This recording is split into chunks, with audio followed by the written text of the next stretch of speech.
Good morning class. आज हम assets की दोनों हेडिंग नॉन करंट एसेट और करंट एसेट और उनके सब हेड इनकी डिटेल डिस्कशन करेंगे वन बाय वन। सबसे पहले नॉन करंट एसेट के अंदर आपका आता है फिक्स एसेट्स, फिर non current investment, deferred tax assets, long term loans and advances, other non current assets. इनको वन बाय वन डिस्कस करेंगे बेटा। तो सबसे पहले चलते हैं कि फिक्स एसेट्स में क्या क्या आता है।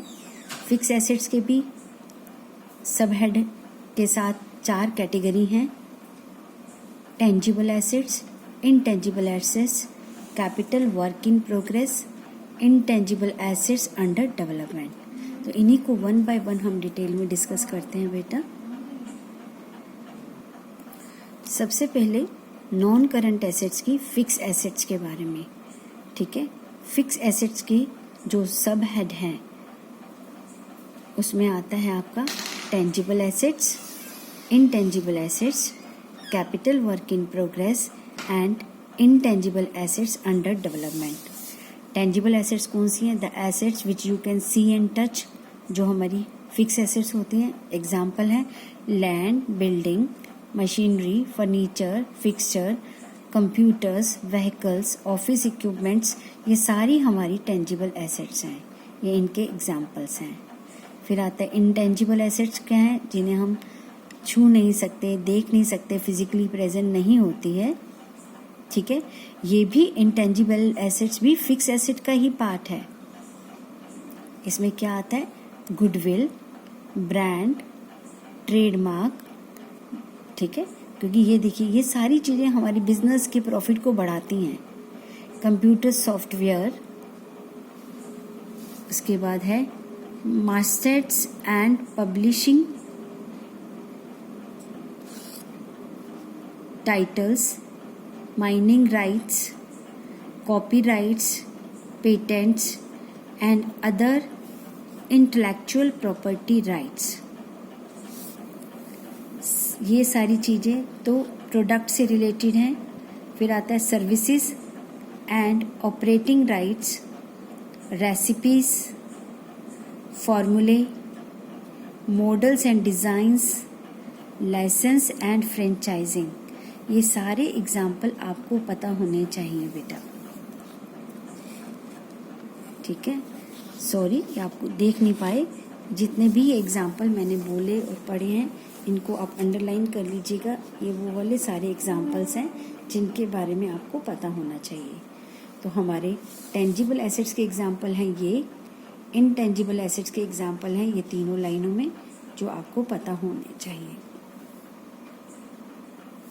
इसके अलावा बेटा ये चीज़ आप पहले से जानते हैं कि depreciation word is use for writing of fix tangible assets. जब फिक्स एसेट्स की वैल्यू कम होती है ड्यू टू यूज और लैप्स ऑफ टाइम, तो हम कहते हैं कि एसेट में डेप्रिसिएशन हुआ, ठीक है। And the term amortisation is use for writing off fixed intangible assets over their useful life. और अगर हमारी इनटेंजिबल एसेट्स में जो कमी होती है उसके लिए जो वर्ड यूज किया जाता है उसे हम एमोर्टाइजेशन कहते हैं। जैसे एग्जाम्पल लीजिए, आपके पास पेटेंट राइट है किसी प्रोडक्ट को प्रोड्यूस करने का, ठीक है, और वो आपको 100 ईयर्स के लिए मिला हुआ है पेटेंट राइट।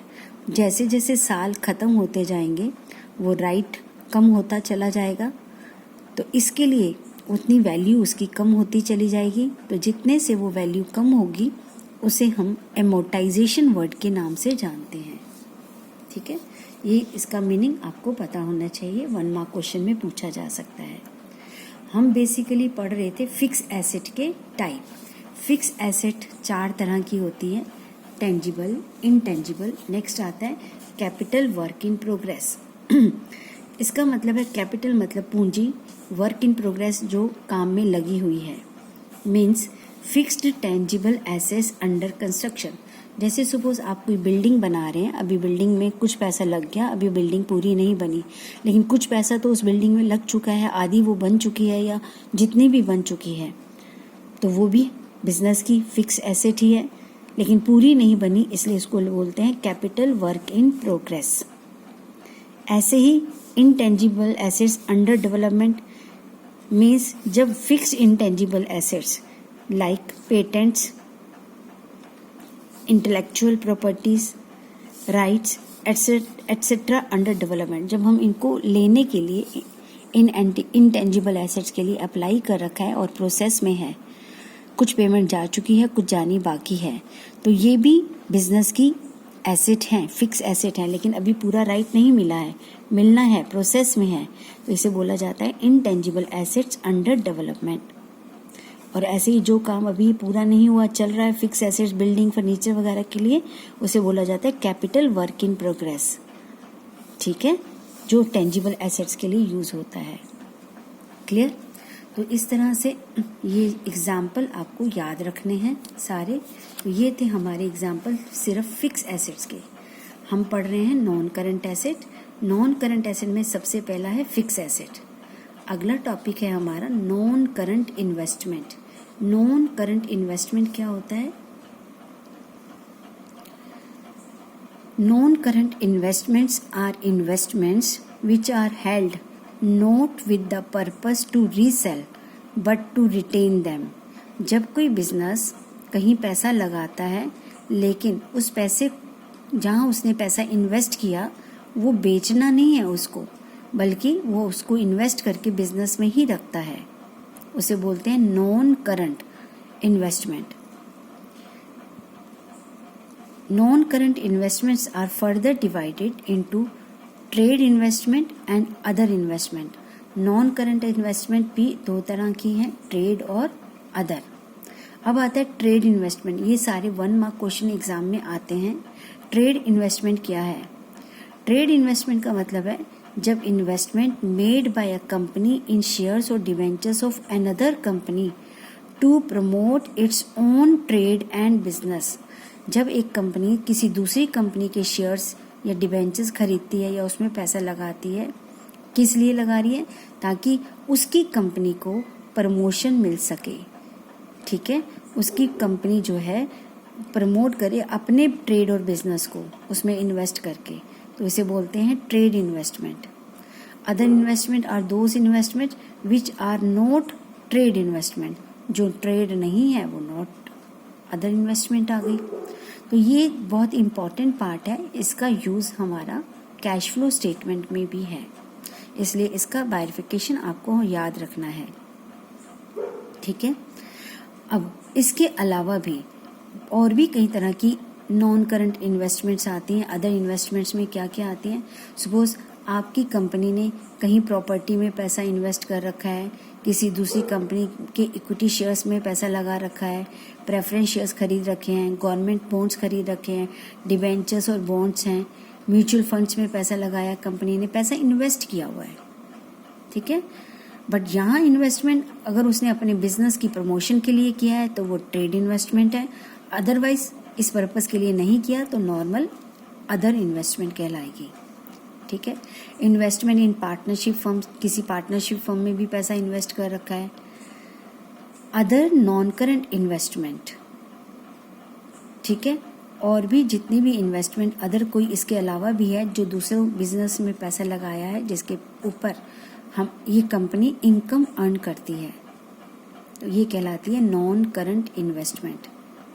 ठीक है, अब नॉन करंट इन्वेस्टमेंट में वो आप याद रखेंगे long period, more than 12 months या बियॉन्ड ऑपरेटिंग साइकिल। दूसरा था हमारा, पहला था फिक्स्ड एसेट, दूसरा था हमारा नॉन करंट इन्वेस्टमेंट, तीसरा है deferred tax assets net and deferred tax liabilities net. ये क्या चीज है बेटा? जब कोई कंपनी ईयर शुरू होने से पहले इनकम टैक्स अथॉरिटी को कुछ एडवांस पेमेंट कर देती है टैक्स की, और कहती है कि एंड ऑफ द ईयर बाद में सेटल किया जाएगा बाकी प्रॉफिट का। और जब सपोज कीजिए कंपनी ने एडवांस टैक्स दिया 1 लाख रुपए का, और end of the year actual calculation के बाद पता चला कि उसका जो टैक्स है एक्चुअल बनता है कंपनी का 90,000, it means income tax authorities के पास 10,000 का टैक्स ज़्यादा पहुंचा हुआ है, जो कंपनी उनसे वापस ले सकती है या वापस लेगी या एडजस्ट करेगी। तो वो कंपनी की क्या है, एसेट है, उसे हम बोलते हैं डेफर्ड टैक्स एसेट्स। ठीक है। और ऐसे ही अगर सपोज कीजिए 1,00,000 रुपये आपने एडवांस टैक्स दिया और एक्चुअल में आपका टैक्स बनता है 1,20,000, तो आपको 20,000 और देना पड़ेगा इनकम टैक्स को। तो उस सिचुएशन में जो 20,000 का टैक्स है वो डेफर्ड टैक्स लायबिलिटी कहलाता है। ठीक है, जो हमने उसमें पढ़ा था, कहाँ पर पढ़ा था, लायबिलिटी वाले पार्ट में, डेफर्ड टैक्स लायबिलिटी। यहाँ हम क्या पढ़ रहे हैं, डेफर्ड टैक्स एसेट्स। ठीक है। इसके बाद पहला है फिक्स एसेट, दूसरा है नॉन करंट इन्वेस्टमेंट, तीसरा है डेफर्ड टैक्स एसेट। फिर L for long term loans and advances. जब हम लोन्स लेते हैं तो कभी कभी कंपनी लोन देती भी तो है। अगर कंपनी ने long term loan and advance किसी को दे रखा है तो वो नॉन करंट एसेट है। ठीक है। अब long term loans and advance में क्या आता है, पहला कैपिटल एडवांस। कैपिटल एडवांस क्या चीज़ है, when advance given for acquiring fix assets are known as capital advance. Suppose कीजिए कंपनी ने एक मशीन, कोई एसेट खरीदनी है, इसके लिए कंपनी ने एडवांस पैसा जमा करा दिया जिससे खरीदनी है, जो सेलर है, तो वो एडवांस मनी जो है वो long term loans and advance में आ जाएगा। ठीक है। दूसरा है हमारा long term loans and advance में सिक्योरिटी डिपॉजिट। सिक्योरिटी डिपॉजिट क्या होता है, जैसे आपने बिजली का मीटर लगवाया, तो बिजली का मीटर लगवाने पर एक अमाउंट सिक्योरिटी जमा करानी पड़ती है, और जब आप मीटर कटवाएंगे कितने भी सालों के बाद तो सिक्योरिटी रिफंड हो जाती है।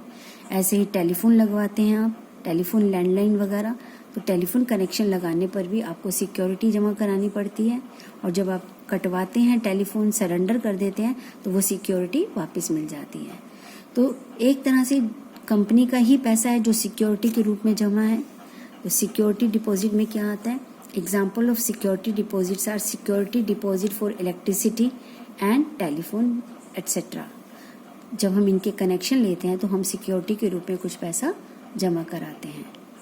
ठीक है, ये long term loans and advances का ही पार्ट है। फिर आता है, नेक्स्ट आता है other loans and advances. 1, 2, 3 other loans and advances में क्या क्या आता है, long term loans to employees. कभी कभी हम अपने एम्प्लॉयज़ को एडवांस पेमेंट करते हैं, लोन दे देते हैं। Long term advance to supplier, supplier जिससे हम माल खरीदते हैं, यानी कंपनी माल खरीदती है और माल का ऑर्डर दे देती है कि मुझे माल दीजिएगा, और कुछ एडवांस भी दे देती है। तो वो ये वाले एग्जाम्पल्स किसके हैं, अदर लोन्स एंड एडवांसेस के। किसके अंदर आते हैं, long term loans and advances के अंदर। तो जब आप इसका चार्ट बनाएंगे तो जो हाईलाइट पार्ट है बेटा, उन पार्ट्स को आप एग्जाम्पल्स को लिख कर रखेंगे। ठीक है। तो ये था हमारा long term loans and advances, long term loans and advances. अगला पार्ट है अदर नॉन करंट एसेट का। अदर नॉन करंट एसेट में क्या क्या आता है, लॉन्ग टर्म ट्रेड रिसीवेबल। जैसे उसमें पेबल होता था, इसमें रिसीवेबल आएगा। ट्रेड रिसीवेबल में क्या आता है, डेटर्स प्लस BR। ठीक है, long term trade receivable shown after 12 months वाले जो होते हैं, shown as long term trade receivable. ठीक है। अदर्स में क्या आता है, अनएमोटाइज्ड एक्सपेंसेस या लॉसेस, इंश्योरेंस क्लेम रिसीवेबल और amount due for assets sold. देखो बेटा, एक तो आप याद रख लीजिएगा, लॉन्ग टर्म ट्रेड रिसीवेबल इसके अंदर आता है, शॉर्ट टर्म वाला हमारा करंट में जाता है, ये वर्ड याद रखेंगे। दूसरा, अदर नॉन करंट एसेट्स में क्या आता है, जो आपके जैसे गुड राइट ऑफ वाला preliminary expenses, deferred revenue expenditure को राइट ऑफ करते हैं ना, तो जो पार्ट राइट ऑफ नहीं हुआ उसे हम बोलते हैं अनएमोटाइज्ड। जैसे आपका एडवर्टाइजमेंट एक्सपेंडिचर था बिजनेस शुरू करने के टाइम 10 लाख रुपए, तो आपने कहा कि इस एक्सपेंडिचर को 10 सालों में राइट ऑफ करो। पहले साल 1 लाख, फिर दूसरे साल 1 लाख, फिर तीसरे साल। तो पहले साल अगर आपने 1 लाख को राइट ऑफ किया यानी प्रॉफिट एंड लॉस में डाला, तो जो बाकी का बचा हुआ पार्ट 9 लाख है उसे हम अनएमोटाइज्ड बोलते हैं। तो अगर कोई ऐसे अनएमोटाइज्ड एक्सपेंसेस या लॉसेस हैं तो वो अदर्स के अंदर आते हैं। इंश्योरेंस क्लेम रिसीवेबल, आपका कोई नुकसान हुआ, आपने इंश्योरेंस कंपनी से क्लेम मांगा, अभी पैसा क्लेम किया है, आया नहीं, आना है, तो वो भी हमारा अदर्स में आता है।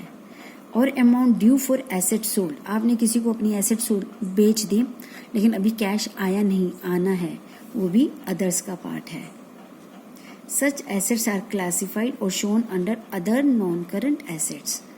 इनके एग्जाम्पल्स बेटा आप याद रखेंगे ताकि जब एग्जाम में आए तो आप समझा सकें, बता सकें। इसके बाद आता है हमारा करंट एसेट्स। करंट एसेट्स के अंदर मैंने आपको याद कराया था सिट, CIT, सिट, CSO, सिट्सो याद करना था word. C for current investment, inventories, trade receivables, cash and cash equivalent, short term loans and advances, other current assets. ये तो आपको याद करने पड़ेंगे सारे सीक्वेंस से। अब एक एक करके इनमें क्या क्या आता है। करंट इन्वेस्टमेंट क्या है, जैसे वहाँ हमने नॉन करंट इन्वेस्टमेंट पढ़ी थी जो 12 महीने के बियॉन्ड या ऑपरेटिंग साइकिल के बियॉन्ड थी। तो करंट इन्वेस्टमेंट जब कोई कंपनी दूसरी कंपनीज में पैसा लगाती है, शेयर्स में, डिवेंचर्स में या प्रॉपर्टीज में, कहीं पर भी पैसा लगाती है लेकिन शॉर्ट पीरियड के लिए, 12 महीने तक के लिए, तो वो हमारी करंट इन्वेस्टमेंट है। Like investment in equity, preference, government and trust security, debentures, mutual funds, ठीक है, पार्टनरशिप फॉर्म, सारी वही चीजें हैं जो आपने अभी नॉन करंट में पढ़ी थी। लेकिन फर्क क्या है, टाइम पीरियड का, विद इन 12 मंथ्स वाला, ठीक है। तो ये सारी करंट इन्वेस्टमेंट्स कहलाती हैं। सेकंड है हमारा इन्वेंट्री, ये लिखा। तो इन्वेंट्री में क्या आता है, इन्वेंट्री का मतलब होता है बेटा स्टॉक, ठीक है। स्टॉक में क्या क्या आता है, stock shown as current assets because they are held, क्योंकि हम ये क्यों रखते हैं, with the purpose to convert them into cash and cash equivalent. Stock हम रखना नहीं चाहते, हम चाहते हैं कि जो स्टॉक है वो बिके, पैसा आए, फिर और माल खरीदें, फिर स्टॉक हो, फिर बेचें, ये हम रोटेशन चाहते हैं, ठीक है। तो स्टॉक क्या है, they are held with the purpose to convert them यानी stock into cash and cash equivalent within a short period. It includes, अब स्टॉक में क्या क्या आता है, चाहे वो रॉ मटेरियल का स्टॉक है या वो फिनिश गुड्स का स्टॉक है, चाहे वो आधा बना है, वर्क इन प्रोग्रेस है, ठीक है, या वो रास्ते में है, स्टॉक इन ट्रेड है, कभी कभी रास्ते में भी माल होता है, ठीक है। तो किसी भी तरह का मटेरियल है, raw material, finish goods, work in progress, आधा बना हुआ या stock in trade, for goods acquired for trading, जो माल आपने बना बनाया माल खरीदा है ट्रेडिंग के लिए, ठीक है। इसके अलावा ये दो वर्ड्स ऐसे हैं, दो चीजें जो आपको थोड़ी सी अलग लगेंगी स्टॉक से, stores and spheres. Stores and spheres भी हमारे स्टॉक का पार्ट है, ठीक है। जैसे कुछ स्पेयर पार्ट्स होते हैं और एक लूज टूल्स, छोटे मोटे औजार जो होते हैं जो बिजनेस के लिए होते हैं, वो भी हमारे स्टॉक का पार्ट होते हैं। ये दो वर्ड्स आप अच्छे से समझ लीजिए, ये हमारे स्टॉक का पार्ट होते हैं। आपको ऐसे देखने में तो समझ नहीं आते हैं, लेकिन हमारी कंपनीज एक्ट ने इसको करंट एसेट्स के अंदर इन्वेंट्री का पार्ट माना है। ये 2 पॉइंट मैंने वेरी इंपॉर्टेंट लिख भी रखे हैं। इसके बाद आता है ट्रेड रिसीवेबल्स। ट्रेड रिसीवेबल क्या है, डेटर्स और BR, जो हमें विद इन 12 मंथ्स मिलना है। Trade receivables include both debtors and BR। यही पॉइंट आपने नॉन करंट में भी पढ़ा था, नॉन करंट एसेट्स में। तो जो ट्रेड रिसीवेबल 12 महीने के बाद वाले हैं वो उसमें आ गए, जो 12 महीने तक वाले हैं या करंट है वो इसमें आ गए, ठीक है। क्लास ट्रेड रिसीवेबल के लिए आपको एक बात समझ कर रखनी है, वो है प्रोविज़न फॉर डाउटफुल डेट्स। जितना भी होता है is disclosed under the relevant head separately. It has two approaches as follows. First approach, second approach. पहली अप्रोच क्या कहती है? The amount of provision for doubtful debts is shown as provision under either long term provision या short term provision में आप दिखाएंगे, depending on whether trade receivables are long term और short term. अगर आपके ट्रेड रिसीवेबल लॉन्ग टर्म के हैं तो इसके ऊपर जो प्रोविज़न फॉर डाउटफुल डेट्स बनाया है वो लॉन्ग टर्म प्रोविज़न में दिखाओगे। और अगर आपके trade receivable, long term provision कहाँ आता था? लाइबिलिटी में आता था बेटा। Short term provision current liability में आता था, long term provision long term. तो इन्होंने कहा कि अगर आपने अपने ट्रेड रिसीवेबल के लिए कोई प्रोविज़न बना रखा है डाउटफुल डेट्स का, तो वो पहला तरीका तो है कि हम उसको लॉन्ग टर्म प्रोविज़न या शॉर्ट टर्म प्रोविज़न में दिखाएं। दूसरी अप्रोच क्या है? The amount of provision for doubtful debts is shown by way of deduction from the amount shown under the trade receivable. दूसरा तरीका ये है कि हम इस अमाउंट को डेटर्स में से माइनस करके दिखाएं। तो प्रोविज़न फॉर डाउटफुल डेट्स को दिखाने के दो अप्रोचेज हैं। पहली अप्रोच कि अगर ट्रेड रिसीवेबल लंबे समय के लिए हैं तो इसके ऊपर लॉन्ग टर्म प्रोविज़न बनेगा। अगर ट्रेड रिसीवेबल का पैसा शॉर्ट पीरियड के लिए है तो इसके ऊपर शॉर्ट टर्म प्रोविज़न बनेगा। ये दोनों प्रोविज़न्स हमारी लाइबिलिटी में दिखाए जाते हैं। सेकेंड अप्रोच है कि हम प्रोविज़न फॉर डाउटफुल डेट्स का जो पैसा है उसे माइनस कर दें डेटर्स में से। ठीक है, ये दो तरीके हैं। इन दोनों तरीकों को फिर इन्होंने एक प्रैक्टिकल से समझाया है, लेकिन ऊपर वाला पार्ट आप थ्योरी के पॉइंट ऑफ व्यू से समझ कर रखेंगे। नेक्स्ट है आपका cash and cash equivalent. Cash and तो आप जानते हैं जो बिजनेस के अंदर कैश पड़ा है, एंड कैश इक्विवेलेंट का मतलब है कैश समझा जाने वाला, जिसको हम कैश ही समझेंगे। उसका मतलब क्या है? जो पैसा आपका बैलेंस विद बैंक्स में जो पैसा पड़ा है वो भी कैश इक्विवेलेंट के बराबर है। चेक्स, ड्राफ्ट्स और ऑन हैंड, अगर आपके पास कोई चेक है या कोई ड्राफ्ट पड़ा है तो वो भी कैश इक्विवेलेंट के बराबर है। आप जब चाहेंगे उसको कैश में कन्वर्ट कर सकते हैं। कैश इन हैंड, हाथ वाला तो कैश है ही है। अदर्स, और भी कुछ चीज़ें हैं जिन्हें हम कैश इक्विवेलेंट मानते हैं। तो कैश एंड कैश इक्विवेलेंट में बैंक में पड़ा पैसा, आपके हाथ में पड़ा पैसा, आपके पास चेक्स, ड्राफ्ट्स, वो सारे क्या कहलाते हैं? Cash and cash equivalent. ठीक है, फिर आता है ईयरमार्क बैलेंसेस विद बैंक्स। अगर आपका कोई ऐसा पैसा बैंक में पड़ा है जो स्पेसिफिक है, ईयरमार्क मतलब स्पेसिफिक, जैसे कि अनपेड डिविडेंड।